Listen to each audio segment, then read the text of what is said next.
Assalamualaikum warahmatullahi wabarakatuh. Waalaikumsalam warahmatullahi wabarakatuh. Bismillahi walhamdulillah. Wassalatu wassalamu ala sayyidina rasulillah Sayyidina wa maulana Muhammad ibn Abdullah wa ala alihi wa sahbihi wa mawala. أما بعد سبحانك لا علم لنا إلا ما علمتنا إنك أنت العليم الحكيم لا حول ولا قوة إلا بالله العلي العظيم. Saudara-saudara kaum muslimin rahimakumullah, kalimat sibuk adalah kalimat yang paling sering digunakan orang dalam kehidupan ini. Lebih sering lagi kalimat sibuk dijadikan kambing hitam dalam berbagai persoalan, termasuk dalam kehidupan beragama. Kadang-kadang kita bertanya kepada seseorang, kenapa tadi malam tidak hadir di pengajian? Jawabannya, sibuk. Kenapa Jumatan tidak kelihatan di masjid? Jawabannya, sibuk. Kenapa dalam peringatan hari keagamaan tidak kelihatan aktif? Jawabannya, sibuk. Kalau kita berbicara soal sibuk, siapa sesungguhnya orangnya dalam hidup ini yang tidak sibuk? Makin tinggi status sosial, akan makin tinggi pula tensi kesibukan yang kita hadapi. Masalahnya ialah kita yang bisa mengatur kesibukan atau malah kesibukan yang mengatur kita. Kalau kesibukan yang mengatur kita, insya Allah sampai tua sibuk terus. Tapi kalau kita bisa mengatur kesibukan, artinya dalam hidup ini ada semacam, bahasa kerennya, description of job. Ada semacam pengaturan waktu, ada semacam pembagian tugas di dalam kehidupan. Maka pada pertemuan kali ini kita akan berbicara tentang bagaimana mengatur waktu dalam hidup menurut contoh yang diberikan oleh Rasulullah sallallahu alaihi wasallam. Menurut riwayat dari Siti Aisyah radhiyallahu anha, adalah baginda Rasul membagi waktu dalam hidupnya itu menjadi 3 bagian. Sepertiga untuk Allah, sepertiga untuk tugas, sepertiga lagi untuk keluarga. Jadi ada waktu untuk Allah, ada waktu untuk tugas, ada waktu untuk keluarga. Bukankah dalam kehidupan ini kadang-kadang berlaku kepincangan dari tingkah seseorang? Ada orang yang seluruh waktunya cuma untuk Allah saja, tugas dilupakan, keluarga terlantar. Itu bukan orang yang terbaik. Ada orang yang waktunya habis cuma demi tugas saja, dari pagi sampai pagi lagi, kalau tidak di belakang meja ia rapat saja kerjanya. Allah dilupakan, sujud tidak sempat, keluarga terbengkalai. Itu juga bukan orang yang baik. Ada juga orang yang waktunya cuma untuk keluarga, kerjanya ngumpul saja. Seperti bahasa Inggris bilang, mangan orang mangan pokoknya ngumpul. Bermasyarakat tidak sempat, sujud tidak pernah, dengan kehidupan beragama jauh. Ini pun bukan orang yang terbaik. Orang yang baik ialah orang yang pandai mengatur waktu. Itu tadi cara baginda mengatur waktu dalam kehidupannya. Selanjutnya, bagaimana cara beliau mengisi waktu? Apa pengaruhnya dalam pribadi dan perjuangan beliau, dan apa hubungannya dengan kita? Mari kita lihat lebih jauh. Sepertiga dari waktunya adalah untuk Allah, artinya untuk beribadah kepada Allah. Bagaimana ibadahnya? Saudara-saudara, satu-satunya manusia yang dalam Al-Quran sudah mendapat jaminan ampun dari seluruh dosa yang pernah dikerjakan, cuma Rasulullah orangnya. Quran yang menjanjikan liyaghfira lakallahu ma taqaddama min dzambika wa ma ta'akhkhar. Wahai Muhammad, dosamu yang dahulu, dosamu yang sekarang, dosamu yang akan datang kalau memang ada, seluruhnya sudah mendapat jaminan ampun dari Allah Subhanahu wa ta'ala.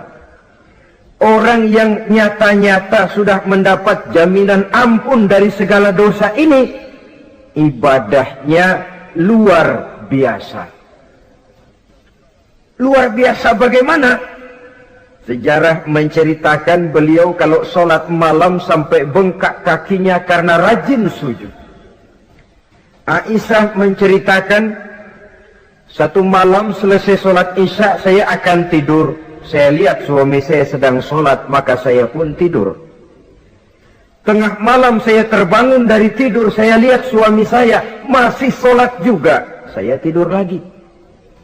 Menjelang sepertiga malam yang akhir saya bangun, saya lihat masih sholat juga. Saya hampiri beliau. Saya tanya setelah sholatnya usai, "Bang," kata Aisyah, "ada apa ya?" Kata baginda Rasul. Sebab beliau itu, jangan senyum kalau saya katakan yang di sini. Sebab beliau itu pandai sekali menyenangi hati istrinya. Panggilan kelihatannya sepele, tapi bisa menghidupkan keharmonisan dalam rumah tangga. Beliau apabila memanggil Siti Aisyah dengan kalimat Humaira, "Ya Humaira," wahai yang pipinya kemerah-merahan. Cantik sekali panggilannya untuk istrinya. Kita kadang-kadang terlalu jujur tapi nyakitin. Mentang-mentang bini hitam, kalau manggil bini hitam, sini lo. Jujur tapi nyakiti itu. Hadirin yang saya muliakan, baginda menjawab, "Ada apa ya? Abang ini kan dosanya sudah mendapat jaminan ampun dari Allah." "Iya, lalu gimana?" "Ya kalau ibadah jangan terlalu gitu-gitu benar." "Kenapa sih?" Orang sudah dapat jaminan ampun itu kan mestinya tenang, aman. Ini malah seolah-olah beliau orang yang paling banyak mempunyai dosa. Tidak puas melaksanakan hanya sholat yang wajib ditambah dengan yang sunnah-sunnah. "Tidak usah gitu-gitu bener lah bang, sudah dapat jaminan ampun ini." Terhadap usul istrinya ini, apa jawab beliau? Sederhana, tapi melambangkan sikap jiwa yang luhur. Beliau menjawab, "Aisyah, afala uhibbu an akuna abdan syakura." Yang, apa saya tidak senang kalau saya ini oleh Allah mendapat gelar abdan syakura, hamba yang pandai bersyukur, hamba yang tahu berterima kasih. Makin diampuni, makin banyak sujud saya. Makin diampuni, makin banyak ibadah saya kepada Allah. Inilah prinsipnya. Saudara-saudara, oleh karena ibadahnya demikian rupa, Allah lalu dekat. Oleh karena Allah dekat, perjuangan beliau itu, walaupun Quraisy melakukan segala macam cara dan usaha, mengeluarkan segala daya dan dana, kemampuan dan kekuasaan, tidak pernah berhasil mematahkan, walaupun berhasil menekan perjuangan baginda Rasulullah sallallahu alaihi wasallam. Coba kalau kita buka sejarah, beliau itu kan mulai berjuang sendiri, yang dihadapi masyarakat yang keras, kasar, brutal. 14 abad yang lalu, semenanjung Arabia terkenal sebagai masyarakat yang jahiliyah, di mana maksiat dan munkarat merajalela. Sembahan adalah berhala. Anak perempuan lahir dibunuh hidup-hidup. Itu zaman dulu, zaman sekarang pun tidak jauh bedanya. Malah kalau zaman dulu dikubur hidup-hidup, sekarang sebelum lahir sudah dibunuh. Yang namanya abortus itu. Kadang-kadang aneh, kita mengadakan operasi bersih, dilarang buang sampah sembarangan. Kalau sudah buang sampah saja tidak boleh sembarangan, tahu-tahu zaman sekarang ini bayi dibuang di tempat sampah. Bukan lagi kertas, bukan lagi kardus, bayi dibuang di comberan. Kan lebih sadis sebenarnya dari jahiliyah 14 abad yang lalu. Judi di zaman dulu 14 abad yang lalu merajalela, menyentuh segala lapisan masyarakat. Di zaman sekarang pun judi tidak kurang hebatnya, cuma tentu dengan bahasa yang lain. Apalagi di zaman sekarang orang pandai menghaluskan bahasa, mensamarkan istilah. Judi disebut sumbangan umpamanya, sehingga orang lalu tidak terasa bermain judi, terasanya ikut nyumbang. Itu sekedar istilah yang merangsang orang sebenarnya. Masyarakat yang semacam ini yang dihadapi oleh baginda Rasul. Diangkat jadi Rasul umur 40 tahun lalu mulai berjuang. Mula-mula secara sembunyi dakwahnya itu. Dari pintu ke pintu, dari rumah ke rumah, dari orang ke orang. Hasilnya 3 tahun gerilya berdakwah, dapat pengikut tidak lebih 11 orang. Sudah tidak digaji, tidak dapat beras, hidup pun miskin. 3 tahun dakwah, dapat pengikut 11 orang. Ustadz mana zaman sekarang yang masih mau ngajar? Kalau 3 tahun buka pengajian, yang ngaji cuma 11, bubar. Kiai mana yang masih mau buka pondok? Kalau 3 tahun buka pesantren, santrinya cuma 11. Pemimpin mana yang masih mau kampanye? Kalau 3 tahun kampanye dapat pemilih cuma 11, bangkrut. Tapi tidak dengan Rasul. 3 tahun berlalu, turun perintah fasda bima tu'mar. Tidak usah berdakwah secara sembunyi, Muhammad, sampaikan saja Islam secara terbuka. Mulailah beliau berdakwah secara terbuka, terang-terangan. Mula-mula Quraisy dikumpulkan dekat Ka'bah. Kumpullah Abu Jahal, Abu Lahab, Abu Sufyan dan gembong-gembong Quraisy. Di sana buat pertama kali secara terbuka baginda Rasul pidato. Tuan-tuan Quraisy, apakah tuan-tuan percaya kepada saya? Percaya. Kenapa? Karena Anda Muhammad sejak kecil belum pernah bohong. Baik. Jikalau memang tuan-tuan percaya kepada saya, maka mulai hari ini saya serukan kepada tuan-tuan, ankizu anfusakum minan nar. Jaga, pelihara, lindungi dan selamatkan diri tuan dari neraka. Tinggalkan segala macam berhala, jauhi Latta, Uzza, Manat dan Hubal. Sembah Allah Tuhan yang Esa, yang lam yalid walam yulad, yang tidak beranak dan tidak diperanakan. Ini dakwah pertama yang beliau sampaikan. Selesai beliau pidato, Abu Lahab interupsi, angkat tangan. Muhammad, ada apa paman? Alihaza jama'tana, cuma untuk dengar ocehan kayak begini kami dikumpulkan di sini. Tabban laka ya Muhammad. Kalau bahasa kasarnya, mau mampus kamu Muhammad. Nabi tidak jawab, Allah yang jawab. Tabbat yada abi lahabi wa tab, ma aghna anhum maluhu wa ma kasab. Bukan Muhammad yang celaka, Abu Lahab lah yang kelak akan menemui kecelakaan. Dakwah terus berlangsung. Ketika dakwah secara terbuka sudah dimulai, hambatan dan tantangan mulai datang. Sejak dari teror mental sampai kepada teror fisik. Dan puncaknya terjadi pada saat beliau berumur 53 tahun. Di mana Quraisy mengadakan rapat di satu rumah yang disebut Darul Arqam.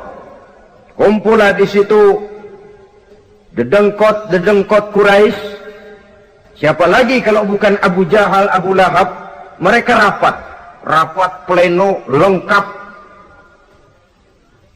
Setelah rapat dibuka, kata Abu Lahab kepada Abu Jahal, Jahal, bagaimana ini Muhammad? Iya, bagaimana? Apalagi yang belum kita lakukan, kata Abu Jahal.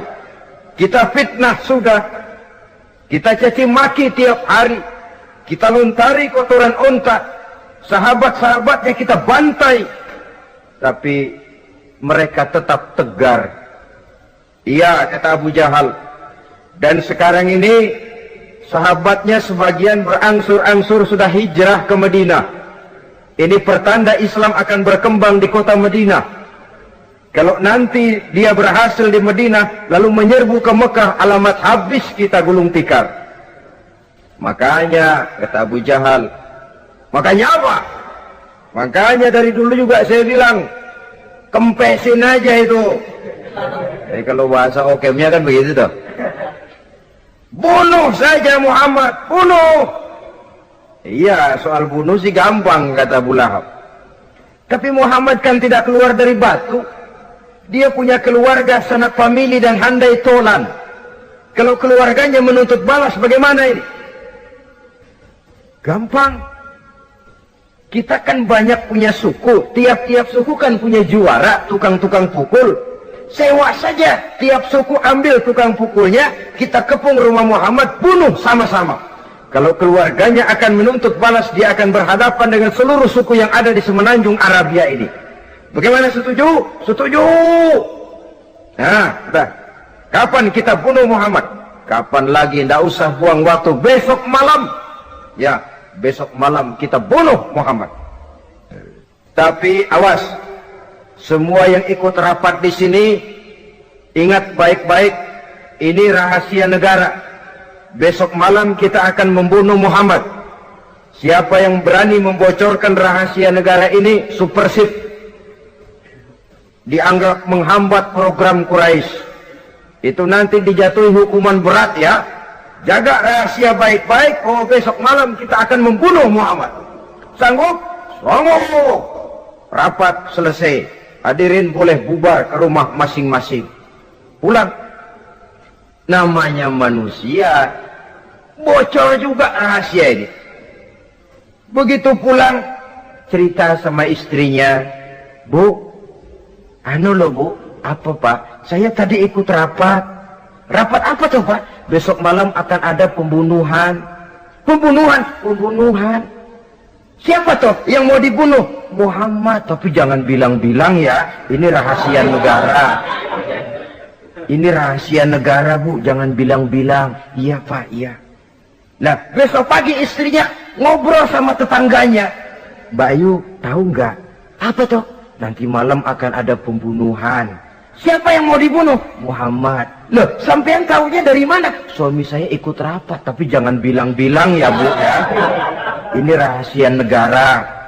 Jangan bilang-bilang. Nanti yang satu sampaikan lagi. Jangan bilang-bilang. Terus jangan bilang-bilang. Akhirnya berita tersebar. Sehingga pagi hari itu sebagian besar penduduk Mekah sudah tahu kalau nanti malam akan ada pembunuhan. Maka lepas zuhur, Mekah itu mulai tegang. Yang simpati, aduh kasihan Muhammad nanti malam akan dibunuh. Yang tidak senang, mampus biar dia rasain ntar malam. Saudara-saudara, begitu maghrib berbunyi sudah, udara mulai gelap. Penduduk Mekah sudah kunci pintu seperti ada jam malam. Sepi, sesepi-sepinya. Tutup pintu, kunci, bukan tidur, ngintip dari dalam. Lepas jam 8 malam, makin tegang. Masing-masing penduduk ngintip dari pintunya. Sudah berangkat belum orang yang mau bunuh Muhammad? Sudah berangkat belum? Kira-kira jam 9 ini, tukang-tukang pukul lewat mau ngepung rumah Muhammad untuk membunuh beliau. Begitu masuk Mekah, penduduk sudah kunci pintu, tapi mereka tahu kalau semua ngintip. Wah, makin hebat ini yang pemuka Quraisy ini, tukang-tukang pukul ini. Jalannya dibuat gagah-gagah, barisnya dibuat hebat-hebat. Itu injekan tanahnya dalam baris dibuat kenceng-kenceng, brok, brok, brok, brok, kayak serdadu baris. Lewat dekat rumah penduduk pakai batuk lagi. Yang dari dalam ngintip makin ciut. Wah, ini dia yang mau bunuh Muhammad itu. Sampai di rumah Nabi, dikepung rumah Nabi, di pagar betis. Malam itu di dalam rumah cuma Nabi, Abu Bakar, dan Ali bin Abi Thalib. Nabi tahu rumahnya dikepung. Lewat tengah malam beliau berkata, Abu Bakar, saya ya Rasul. Mari kita berangkat hijrah. Baik ya Rasul. Ali, saya ya Rasul. Kamu gantikan saya ya. Gantikan apa ya Rasul? Gantikan tidur di tempat tidur saya. Baik ya Rasul. Masya Allah. Sekali menggantikan mati. Tidur di tempat tidur Rasul pada malam rumahnya dikepung. Resikonya kan mati. Menggantikan mati. Lah kalau menggantikan lurah lumayan. Menggantikan mati. Dan Ali tahu persis resikonya. Dan beliau waktu itu masih muda dan beliau tidak nawar. Baik ya Rasul, saya akan tidur di sini, berangkatlah Tuhan. Berangkat Rasul. Ketika keluar dari pintu belakang rumah dikepung rapat, terjadilah keajaiban yang Allah ceritakan. Wa ja'alna min baini aydihim sadda wa min khalfihim sadda faghshaynahum fahum la yubsirun. Di muka, di belakang, di kiri kanan dibuatkan dinding oleh Allah, dibutakan mereka. Mereka tidak lihat kalau Muhammad keluar dari rumahnya. Siaga penuh, apel, mata melotot, Nabi lewat nggak kelihatan. Sampai Nabi kemudian menuju Gua Thur, 3 malam 2 hari di sana. Dari sana perjalanan dilanjutkan ke Madinah Al-Munawwarah. Allahu Akbar. Mengarungi gurun pasir yang gersang dan tandus, yang terbentang antara Mekah dan Madinah. Meninggalkan kampung halaman tempat di mana dilahirkan dan dibesarkan. Keluarga yang berbeda akidah terpaksa berpisah. Kok kuat? Kok bisa? Kok sanggup? Di mana rahasia kekuatannya? Beliau punya sandaran vertikal. Ibadahnya kepada Allah. Dengan bahasa kita sekarang, beliau punya backing. Backingnya tidak kepalang tanggung, yang serba maha. Maka saya mengajak kepada seluruh kaum muslimin, di zaman sekarang kan orang lagi main backingan, ya. Nah, siapa yang punya backing punya jalu. Saya cuma mengajak, kalau mau cari backing jangan kepalang tanggung, carilah backing yang serba maha, maha gagah, maha tahu, maha adil, maha bijaksana, maha segala-galanya. Dan dialah Allah subhanahu wa ta'ala. Saudara punya backing kolonel, tanggung. Nanti dia pensiun habis. Yang kolonel saja tanggung, apalagi yang kopral. Kalau mau cari backing, carilah backing yang serba maha, Allah azza wa jalla. Caranya tentu dekat kepadanya. Untuk dekat kepadanya melalui jalur yang sudah diatur olehnya, melalui Rasulullah Sallallahu Alaihi Wasallam, yaitu sholat, ibadah. Makin tinggi nilai ibadah, makin dekat kita dengannya. Makin dekat dengannya, makin banyak fasilitas yang akan diberikan untuk kita. Saudara pegawai negeri ingin cepat naik golongan, itu caranya 2. Pertama, jam kantor disiplin. Jam 7 masuk. Jam 3 pulang. Kalau belum jam pulang, jangan pulang. Yang kedua, tambahan, di luar jam kantor, sering-sering datang ke rumah kepala bagian. Apa malam minggu, apa hari minggu, apa bawa jeruk, apa pisang Ambon, kan begitu toh. Ini nanti kan kepala bagian kan nilai. Karyawan saya yang satu ini jam kantornya disiplin, tambahan dia sering datang hari Minggu di luar jam kantor bawa jeruk lagi. Ini mestinya belum naik lah, gue naikin dulu ke atas. Naik, saudara-saudara. Yang saya maksud apa? Itu zuhur, asar, maghrib, isya, subuh, jam kerja resmi itu. Jam kantor. Lah, ada kunjungan di luar jam kantor yang namanya tahajud. yang namanya hajat, yang namanya duha. Nanti kan Allah lihat, ini hambaku yang satu ini jam kantornya betul, zuhur, asar, maghrib, isya, subuhnya tepat. Tambahan di luar jam kantor, dia sering menghadap kepadaku. Nah, hambaku ini aku angkat tuh maqam mahmuda ke satu tempat yang terpuji. Kalau Allah yang ngangkat, satu negara orang mau rendahkan kita, kita akan tetap tinggi.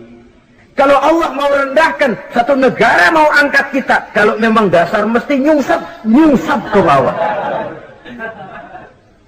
Inilah perlunya sandaran vertikal, inilah perlunya kita mempunyai backing hanya kepada Allah. Pada waktunya orang akan sampai ke titik jenuh. Dalam kesunyian orang sering mempertanyakan eksistensi diri, mulai mempertanyakan hakikat keberadaannya, di tengah kesibukan bisnisnya, di tengah kesibukan kerja dari rapat ke rapat, dari kantor ke kantor, dari tender ke tender. Orang akan sampai kepada titik jenuh, dikala itu dia memerlukan ketenangan, dikala itu dia memerlukan kedamaian, dikala itu dia mencari eksistensi diri. Sebenarnya hidup ini mau apa sih? Cuma sekedar menjalani hal-hal yang rutin saja, pergi pagi, pulang sore, paras keringat, banting tulang, atau ada tujuan yang lebih luhur daripada sekedar ini? Dikala itulah dia mulai mencari jalur untuk mendekatkan diri kepada Sang Pencipta. Dan tidak bisa ingin dekat dengan Allah, saudara, pakai aturan sendiri. Ingin dekat dengan gubernur harus ikut aturan yang ditetapkan oleh protokolnya gubernur. Ingin dekat dengan presiden, dia ikut jalur yang sudah disusun oleh protokolnya presiden. Ingin dekat dengan Allah, ya ikut jalur yang sudah diatur oleh Allah melalui Rasulnya. Apa itu? Ya diantaranya sholat, puasa, dan ketentuan-ketentuan ibadah yang lain.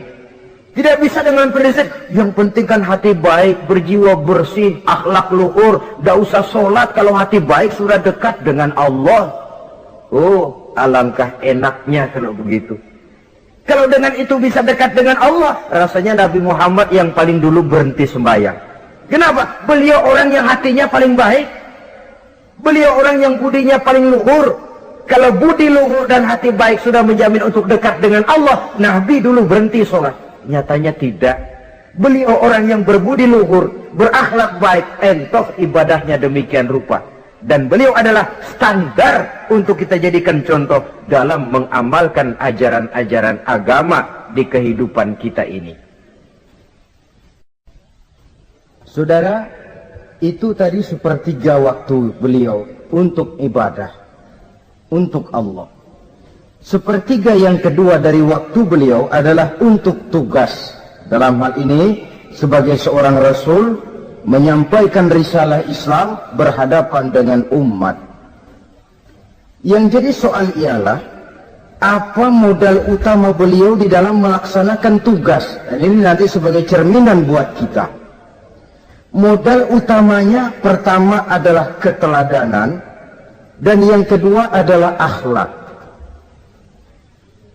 Sekarang ini kita hampir nyaris mengalami berbagai macam krisis. Yang paling santer kita dengar adalah krisis wibawa. Ada pak guru dicegat muridnya di jalanan, dipukulin karena nggak naik kelas katanya. Nampaknya guru nggak lagi berwibawa. Di satu pihak mungkin karena si guru tidak bisa digugu dan ditiru. Di lain pihak juga murid tidak lagi mengenal arti rasa hormat kepada pak guru. Nah, kenapa krisis wibawa timbul? Karena tidak ada keteladanan. Adapun Rasul, wibawa beliau timbul di tengah umat karena keteladanan ini. Apapun yang beliau ajarkan kepada umat, beliau adalah pelaksana pertama. Dengan kata lain, satunya kata dan perbuatan. Ini yang sangat diperlukan di zaman kita sekarang. Bukan cuma sekedar simposium, muktamar, kongres, rapat besar dengan keputusan bertumpuk-tumpuk kertas di atas meja, tetapi tidak pernah terrealisir dalam kehidupan. Yang kita perlukan adalah satunya kata dan perbuatan. Bahwa kalau itu yang diucapkan, itu yang diterapkan. Kalau itu yang diteorikan, itu yang dikerjakan. Keteladanan. Yang kedua, rahasia sukses beliau dalam melaksanakan tugas berhadapan dengan umat, akhlak. Beliau tidak menyampaikan Islam ini dengan kekerasan, tidak juga dengan bujuk rayu harta, tidak pula dengan menakut-nakuti orang. Belum pernah kita baca dalam sejarah beliau teriak-teriak, awas yang tidak masuk Islam dipecat jadi orang Arab. Tidak. Atau dengan bujuk rayu, ayo siapa masuk Islam super mie 2 bungkus. Tidak. Sebab kebenaran tidak bisa dipupuk dengan materi. Kebenaran adalah soal keyakinan, dan keyakinan adalah soal batin. Orang yang beragama karena tertarik kepada supermi, orang yang beragama karena tertarik kepada pakaian, kepada obat-obatan, nilai imannya dipupuk dengan materi. Dan usaha seperti itu sama saja dengan menegakkan benang basah. Dia percaya kepada sesuatu yang dia tidak mengerti. Dia yakin kepada sesuatu yang dia tidak tahu apa bentuk yang dia yakini itu. Alangkah malang dan kasihannya orang yang beragama seperti ini. Tidak demikian dengan Rasul. Islam ini adalah satu keyakinan. Keyakinan terhadap kebenaran hanya bisa ditegakkan dalam nurani manusia yang paling mendasar. Karena itu dia tidak bisa dipaksakan. Dan itu pula sebabnya Quran punya prinsip la ikraha fid din. Tidak ada paksaan dalam beragama. Mau Islam silakan, tidak mau Islam silakan. Allah tidak memaksa. Tapi ayat ini jangan disalah pakai. Tidak pernah sholat, ditanya orang, kamu kan Islam kok enggak sholat? La ikraha fid din dong. Salah pakai. Yang tidak ada paksaan dalam beragama itu untuk orang di luar Islam. Kepada tuan-tuan di luar Islam, la ikraha fid din, tidak ada paksaan masuk Islam. Tapi kalau sudah masuk ke dalam Islam, maka berlaku peraturan Islam. Contohnya begini saja, tidak ada paksaan masuk ke rumah saya. Itu toh. Mau masuk silahkan, tidak mau masuk tidak ada urusan. Tapi sekali saudara masuk ke rumah saya, saudara harus ikut tata tertib yang ada di dalam rumah saya. Kira-kira beragama itu begitu. Tidak ada paksaan masuk Islam. Tapi sekali saudara masuk Islam, maka berlaku peraturan Islam untuk kehidupan saudara. Jadi, la ikraha fid din ini buat orang di luar garis. Allah tidak maksa-maksa orang mau masuk Islam, mau tidak. Silahkan saja. Tapi ketika orang mendapat hidayah, masuk ke dalam Islam, peraturan Islam berlaku dalam kehidupannya. Saudara hadirin, kaum muslimin rahimakumullah. Akhlak. Mari kita lihat lebih jauh bagaimana sih akhlak beliau yang mulia itu. Allahu Akbar.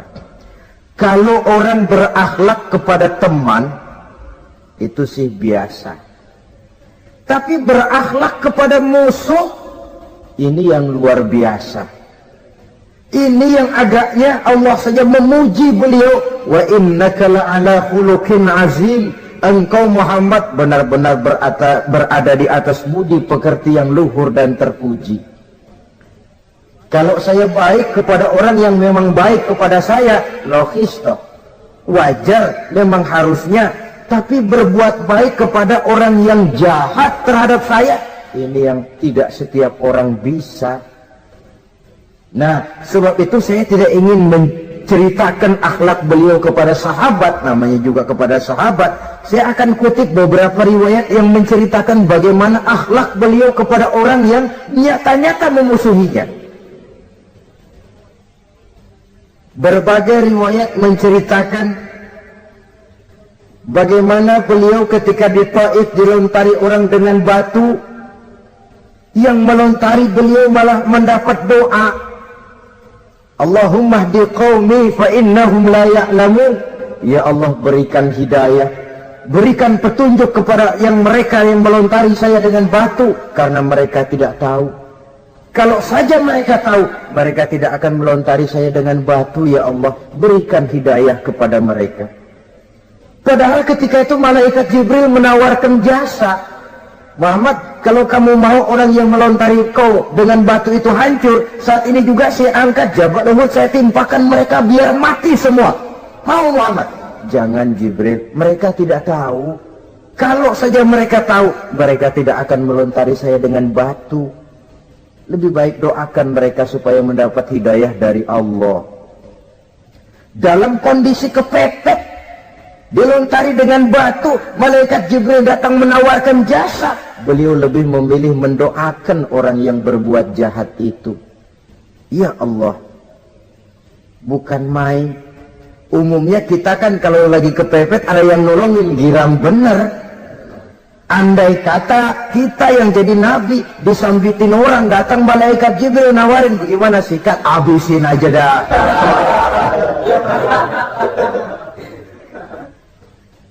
Ini akhlak kepada musuh. Ketika beliau selesai sholat zuhur, istirahat rebah-rebah, tidur-tiduran di bawah pohon kurma, datang orang kafir yang bernama Daksur yang sudah lama mengintip-ngintip, mencabut dan menghunus pedang. Muhammad, kalau ini saat saya tebas batang lehermu, siapa yang akan menolong engkau? Tidak ada. Yang akan menolong saya Daksur? Iya, Allah yang akan menolong saya. Mendengar Allah, Daksur gemetar, keringat dingin bercucuran, pedang jatuh ke bawah, diambil oleh Rasul pedangnya, dibalikan ke leher Daksur. Kalau sekarang saya yang tebas batang lehermu Daksur, siapa yang akan menolong kamu? Tidak ada ya Rasul, kecuali kalau kau mau memaafkan saya. Baik, ambillah kembali pedangmu, kau saya maafkan dan jangan ulangi lagi perbuatan semacam ini. Lain saat beliau sedang tawaf, diikuti oleh seorang Quraisy kafir. Sambil tawaf, ini kafir Quraisy sudah bawa pisau. Dia pikir nanti di satu sudut yang agak gelap saya tikam Muhammad dari belakang, saya bunuh dia. Jadi kafir ini pura-pura ikut tawaf. Jahatnya orang kafir itu kan begitu, tawaf ya ikut pura-pura tawaf, ada kesempatan sikat dari belakang. Putaran pertama belum ada kesempatan, putaran kedua makin tegang. Pokoknya begitu tempat agak gelap, cabut pisau, hantam saja sudah Muhammad biar mati sekali di sini. Dan Nabi tahu, oh ini asisten pribadi malaikat Jibril ngasih tahu tuh. Jadi malaikat Jibril memberitahu, awas Muhammad, itu di belakangmu orang cuma pura-pura tawaf, dia bawa pisau mau bunuh kamu, hati-hati Muhammad, Roger ganti gitu.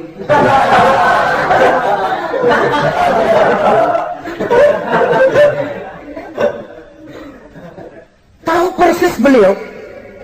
Sampai di satu sudut yang gelap, si kafir ini mencabut pisau. Nabi nengok ke belakang, menoleh Nabi. Begitu menoleh, Quraisy ini kan ketangkep basah. Bahasa Arabnya yumsak mablul katanya. Ketangkep basah, grogi, salah tingkah, garuk nggak gatel. Kasihan ngeliatnya. Ya namanya orang ketangkep basah itu. Mau alasan apa? Nggak beralasan ya, harus merasa harus membela diri, gemetar nggak karu-karuan. Kata Nabi, Nabi senyum. Mau apa, Mas? Ano Rasul, ini ano apa? Ano. Sudah, saya kan tahu kamu mau bunuh saya toh. Sudah, saya sudah tahu kok. Kamu jangan pura-pura. Kamu kan mau bunuh saya kan? Terus terang saja. Iya Rasul, iya. Sekarang gimana? Enggak berani Rasul. Minta maaf saja. Ya kalau sudah kamu minta maaf begitu, sudah kamu pulang sana, jangan diulangi lagi ya. Begitu mudah beliau memaafkan orang yang nyata-nyata mau menghabisi nyawanya, sepanjang itu belum terwujud, sepanjang itu belum terbentuk dalam artian real. Sangat mudah beliau memaafkan orang. Saudara hadirin kaum muslimin rahimakumullah, pemaaf, lapang dada, toleransi, menghargai pendapat para sahabatnya. Ini sederetan dari akhlak yang terpuji. Sehingga karena keluhuran akhlak inilah yang menyebabkan orang tertarik masuk ke dalam Islam. Beliau berprinsip apa? Basiru wala tunaffiru, yasiru wala tu'asiru. Gembirakan orang, jangan ditakut-takuti. Mudahkan persoalan orang, jangan dibikin sulit. Ini kan satu prinsip yang sangat baik dalam melaksanakan dakwah, dalam menyampaikan misi. Apapun tugas kita di masyarakat, sebagai pegawai pemerintahan, pejabat negara, pedagang, pengusaha, seniman, ustadz, mubaligh, kiai, ulama, dalam berbagai profesi, modal utama untuk sukses adalah akhlak. Sebab hati kita yang tahu cuma Allah. Orang lihat penampilan kita, orang lihat muka kita. Sebab itu Nabi katakan, innakum la tas'una an-nasa bi amwalikum walakin yas'uhum minhum bastul wajhi wa husnul khuluqi. Kamu tidak akan bisa menarik simpati orang banyak dengan hartamu, tapi bisa kau tarik simpati orang banyak dengan akhlak yang baik dan muka yang senyum, muka yang enak dilihat. Orang kadang sering bilang, dia mah biar mukanya begitu hatinya baik. Iya, soal hati kita nggak tahu. Yang kita lihat pertama muka.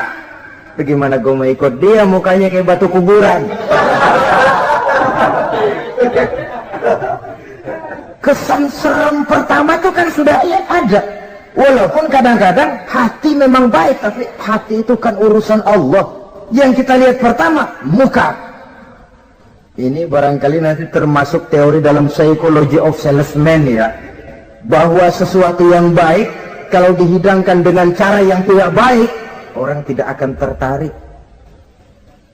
Lihat saja, orang sekarang ini kan entah makin lajunya dunia bisnis kita, masuk ke rumah-rumah kita cuma menawarkan air jahe, menawarkan sasa, menawarkan kecap bango, menawarkan barang-barang yang kelihatannya remeh. Ini kan termasuk psychology of salesman. Yang datang ya biasanya perempuan, wajahnya ya lumayan, paling kurang sedikit di atas 6 lah begitu. Lalu tutur katanya sopan, masuk ke rumah tidak sungkan, ada rasa familiar, rasa kekeluargaan, lalu datang. Taktik untuk menawarkan barang yang jadi merek dagangannya. Nah, Islam ini agama yang baik. Kalau disampaikan dengan cara yang tidak baik, sadis, memponis, orang akan lari dan jauh. Menyinggung, bukan menyentuh. Siapapun kalau tersinggung lari, tapi kalau tersentuh, dia akan mendekat. Apaan lo Islam bayang begitu? Mikir nih anak, sembayang diomelin, mendingan kagak sembayang sekalian ketahuan. Saudara hadirin yang saya muliakan, ini yang diberikan contoh oleh baginda Nabi. Apapun tugas kita, pedagang, utamakan akhlak, petani, utamakan akhlak, seniman, utamakan akhlak, mubaligh, utamakan akhlak, pejabat negara, utamakan akhlak, pelayan dan pengabdi masyarakat, utamakan akhlak. Saudara hadirin yang saya hormati, kaum muslimin yang berbahagia. Jadi untuk sukses di masyarakat, untuk sukses di tempat tugas, modal utama adalah akhlak. Dan ini yang dijadikan contoh dari Nabi kita Muhammad sallallahu alaihi wasallam. Sepertiga waktunya untuk tugas. Dalam menjalankan dan melaksanakan tugas sebagai seorang rasul, menyampaikan risalah Islam, berhadapan dengan umat, modal utamanya adalah akhlak. Demikian juga kita di masyarakat. Dan akhlak itu memang harus dibiasakan sejak kita kecil, sehingga dengan demikian nilai-nilai yang baik akan terus terbawa sampai di hari tua kita. Saudara-saudara, rasanya kehancuran satu bangsa dimanapun di dunia ini selalu dimulai dengan kehancuran akhlak daripada bangsa itu sendiri. Dan kehancuran akhlak itu bisa saja terjadi di tengah kemakmuran ekonomi, di tengah maju dan canggihnya teknologi. Kapan? Apabila pegangan orang kepada agama sudah lemah dan rapuh. Kita tengok di negara-negara di sebelah barat kita, kemajuan teknologi yang tidak diimbangi dengan kuatnya pegangan orang kepada agama telah melahirkan budaya-budaya yang merendahkan martabat manusia. Lahirlah kebudayaan hippies, lahirlah kebudayaan nudis, hidup serba bosan dengan ini dan itu karena segalanya sudah dimiliki. Rumah mentereng, jumlah kendaraan sejumlah keluarga, kapal pesiar di laut mewah, pesawat udara punya. Setelah ini punya, ini ada, semua ada, titik jenuh sampai. Mau apa semua ini? Akhirnya ingin hidup apa adanya, tidur di goa-goa, tidur di kaki-kaki gunung, tidur di hutan belantara, pakaian kumel. Tuh hipis-hipis yang datang kemari, yang pakaiannya kumuh, tambelan, lepis belel. Padahal di kantongnya cek, travel cek, dolar. Lain hipis kita emang benar-benar gembel.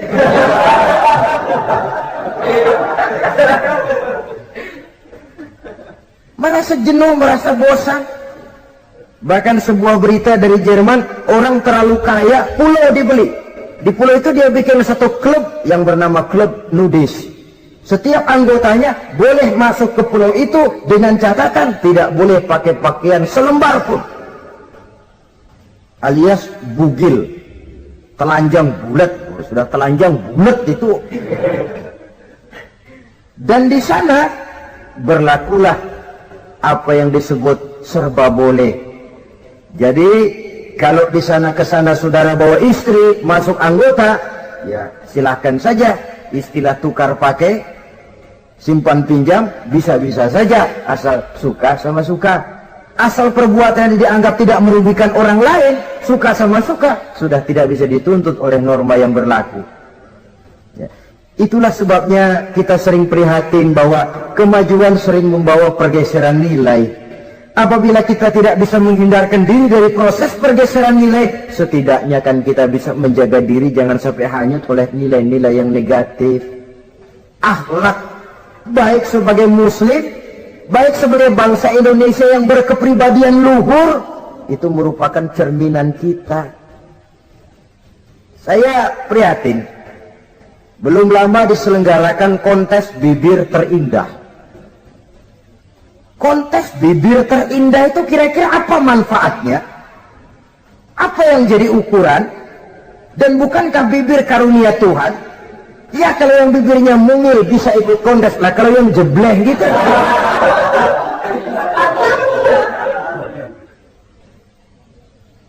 Kontes bibir terindah masih hangat dibicarakan orang. Sudah muncul lagi kontes betis terindah. Nah kalau sudah bicara soal betis ini, kan yang terbayang oleh kita kira-kira ukurannya apa? Yang diukur itu apanya ya? Ya tentu betisnya itu. Lah paling celaka kalau betis-betis yang ikut itu nanti jadi milik panitia semua kan.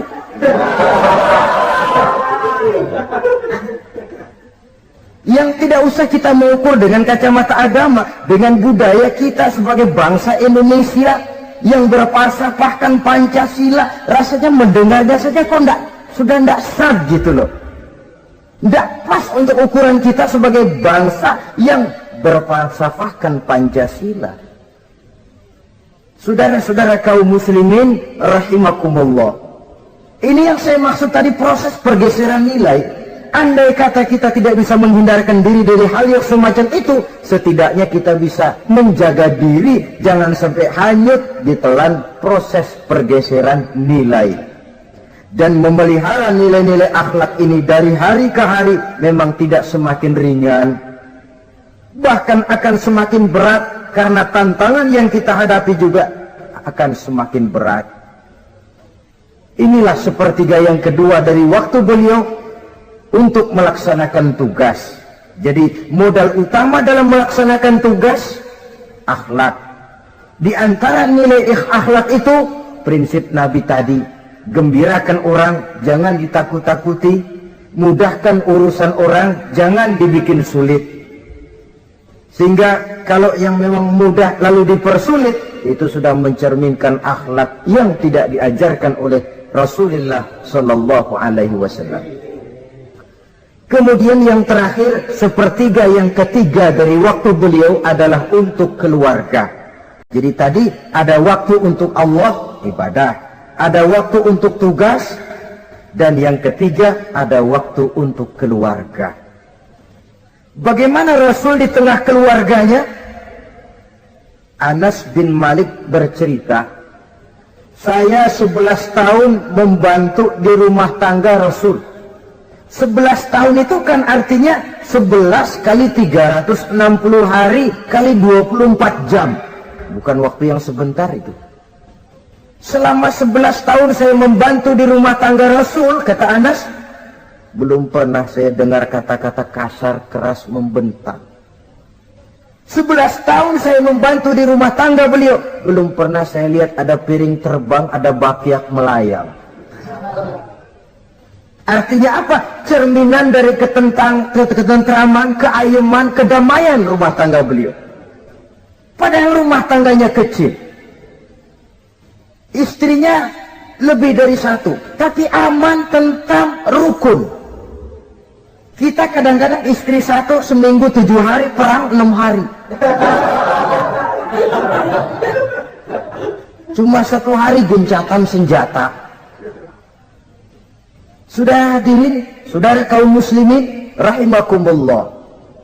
Kalau beliau tidak menyenangi satu masakan, misalnya masakan istrinya, tidak mencak-mencak, cuma kelihatan dari makannya barangkali tidak begitu banyak, tapi tidak pernah mencela apapun yang dimasak istrinya. Senangnya dimakan, tidak senangnya dimakan karena menghargai lelah jerih payahnya istri. Ini kelihatannya sepele, tapi dari sini keharmonisan rumah tangga itu bisa saja timbul. Bukankah seseorang hanya bisa sukses di tempat tugas? Jadi apapun dia, kalau berangkat dari ketentraman dan ketenangan di rumah tangga. Dan tidak ada orang bisa meraih sukses kalau dia berangkat dari rumah tangga yang berantakan. Itulah sebabnya ini sangat diperhatikan oleh baginda Rasul. Dari rumah yang kecil, dari tempat tidur yang sederhana, yang sebelah itu kain kasar, sebelah dipakai untuk tidur, sebelah dipakai untuk selimut. Jadi kasur merangkap selimut. Allahu Akbar. Tapi dari rumah tangga yang semacam itu keluar ucapan baiti jannati, rumah tanggaku laksana surga bagiku. Di mana sih rahasianya? Karena rumah tangga beliau didirikan di atas ajaran agama. Agama membuat suami istri tahu hak dan tahu kewajiban. Kalau kewajiban dilaksanakan, hak diberikan, akan timbul saling pengertian. Apabila ada pengertian, akan timbul ketenangan, dan ketenangan adalah tangga utama untuk mencapai rumah tangga bahagia. Apalah artinya? Seperti banyak istilah orang, rumah bertingkat, uang banyak berlipat-lipat, kendaraan serba mengkilat, istri pun cantik memikat, kadang-kadang jumlahnya 4, tapi tiap hari kiamat. Tidak pernah ada ketenangan dan kedamaian di rumah itu. Saudara hadirin, lebih celaka lagi sudah rumah gubuk berantem melulu. Sudah kiamat itu, sudah kiamat. Jadi dengan adanya pelaksanaan kewajiban, pemberian hak, timbul pengertian. Pengertian membawa ketenangan. Suami keluar rumah, istri tenang di rumah. Suami meninggalkan istri pun hatinya tenang dan tentram, tidak was-was, tidak berpikiran nanti kalau si lembur ini istri ngompreng, tidak. Si istri pun lega melepas suami karena ada keterbukaan. Ini kan menurut angket terakhir loh ya, yang diadakan oleh beberapa majalah di ibu kota ini, di ibu kota katanya, dari sejumlah laki-laki yang disebarkan angket, ternyata jika ada 3 laki-laki, 2 nyeleweng. Jadi angka penyelewengan itu 2/3 dari jumlah laki-laki itu menyeleweng katanya. Ya mudah-mudahan yang kumpul di sini termasuk sepertiga yang nggak nyeleweng itulah. Dan tidak semua bentuk penyelewengan itu karena alasan ekonomi. Bukan pula karena alasan ketidaksetiaan istri. Tapi merupakan cerminan dari sikap hidup di mana orang jauh dari nilai-nilai agama, sehingga penyelewengan itu dianggap sesuatu yang manusiawi, biasa-biasa saja, bahkan kadang-kadang ikut membentuk status sosial, melahirkan kebanggaan. Innalillahi. Orang kalau sudah bangga nyeleweng bangga, itu kiamat sudah. Sama saja, bikin dosa ketawa, waduh, itu malaikat gemes bener. Udah bikin dosa cengengesan, cengeng, udah ada rasa nyesel, udah ada rasa takut, udah ada rasa bersalah, biasa gitu. Saudara hadirin yang saya muliakan, ini kan cerminan dari rapuhnya pegangan orang kepada agama. Jadi untuk membina rumah tangga yang bahagia ini, sepertiga dari waktu untuk di tengah keluarga, menghidupkan nilai-nilai agama di rumah tangga kita. Oleh karenanya, pada bagian akhir dari pertemuan yang singkat ini, saudara-saudara, saya mengajak, marilah pandai-pandai membagi dan mengatur waktu. Ada waktu untuk Allah, ada waktu untuk tugas, ada waktu untuk keluarga. Syukur kalau ada keseimbangan. Tapi kalau tidak, istilah usul fikih itu tatimul aham minal muhim, mendahulukan yang terpenting dari yang penting. Kalau ada 3 persoalan semuanya penting, tentu di antara 3 ini kan ada yang lebih penting, dan itulah yang dikerjakan lebih dulu. Dan ini tidak berarti bahwa penjatahan waktunya harus sama. Untuk ibadah dalam sehari semalam sekian jam, untuk tugas sekian jam, untuk keluarga sekian jam. Tidak bisa kita targetkan begitu. Dan yang dimaksud di sini pun adanya pengaturan. Pengaturan tidak berarti bahwa harus sama waktunya, tidak. Kita melihat kepentingannya. Saudara hadirin, sama saja di zaman sekarang, kalau dengan pembangunan kita ingin menciptakan pemerataan di kalangan rakyat, itu tidak berarti bahwa rakyat Indonesia ini standar ekonominya harus sama semua seperti yang dicita-citakan komunis. Tidak bisa. Menciptakan pemerataan artinya kalau yang kaya bisa semakin kaya, kenapa yang miskin tidak bisa naik jadi sedikit kaya? Dan artinya menciptakan kesempatan kepada setiap penduduk Indonesia untuk merubah tahap dan taraf kehidupannya. Demikian juga adanya pengaturan waktu. Bukan berarti untuk Allah sekian jam, keluarga sekian jam, tugas sekian jam. Sebab jam-jam ini sulit kita jatahkan. Kadang-kadang tugas, kadang-kadang keluarga, kadang-kadang ibadah kita sedang gandrung. Yang penting ada keseimbangan dalam cara kita mengatur waktu itu. Nah, saudara-saudara, demikianlah pertemuan dan pembicaraan kita kali ini. Terima kasih atas segala perhatian. Mohon maaf atas segala kekurangan. Usikum wa nafsi bitaqwallah. Wassalamualaikum warahmatullahi wabarakatuh. Waalaikumsalam.